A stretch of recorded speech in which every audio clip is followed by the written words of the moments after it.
Iran ইসরায়েলের সংঘর্ষের সময় ১২ দিনে তেল আবিবের হয়ে কাজ করার অভিযোগে তেহরানের নিরাপত্তা বাহিনী ৭০০ জনকে গ্রেপ্তার করেছে। ইরানের রাষ্ট্রীয় মিডিয়া ফোর্স নিউজ এজেন্সির বরাত দিয়ে টাইমস অব ইসরায়েল এ তথ্য প্রকাশ করেছে। ফার্সের প্রতিবেদনে অভিযুক্তদের ইসরায়েলের ভাড়াটে সেনা হিসেবে উল্লেখ করা হয়েছে।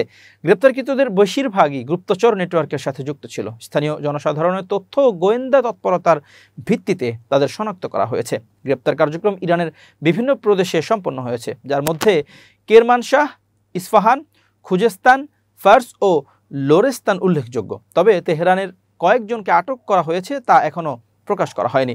ইসরায়েলের গোয়েন্দা সংস্থা মোসাদ ইতোমধ্যে স্বীকার করেছে যে ইরানের অভ্যন্তরে তাদের এজেন্টরা অপারেশন রাইজিং লায়নের অংশ হিসেবে কাজ করছিল। অন্যদিকে ইরানের ৩টি পারমাণবিক স্থাপনায় যুক্তরাষ্ট্রের চালানো বিমান হামলায় দেশটির পারমাণবিক কর্মসূচি ধ্বংস হয়নি। পেন্টাগন বলছে এই হামলা দেশটির পারমাণবিক কার্যক্রম শুধুমাত্র কয়েক মাস পিছিয়ে দিয়েছে।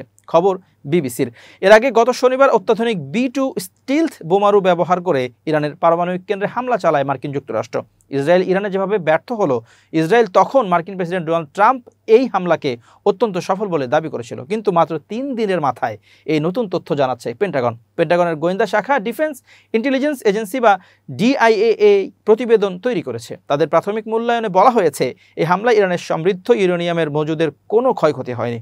গোয়েন্দা ইউনিটের সদস্যরা যুক্তরাষ্ট্রে বিবিসির সহযোগী CBS নিউজকেও এ তথ্য জানিয়েছে। এর আগে গত শনিবার ইরানের 3টি পারমাণবিক স্থাপনায় হামলা চালায় যুক্তরাষ্ট্র। হামলায় পরমাণু স্থাপনার অভ্যন্তরে ব্যাপক ক্ষয়ক্ষতি হয়েছে বলে দাবি করেছিলেন প্রেসিডেন্ট ট্রাম্প। মার্কিন সাম্রাজ্য এবং অত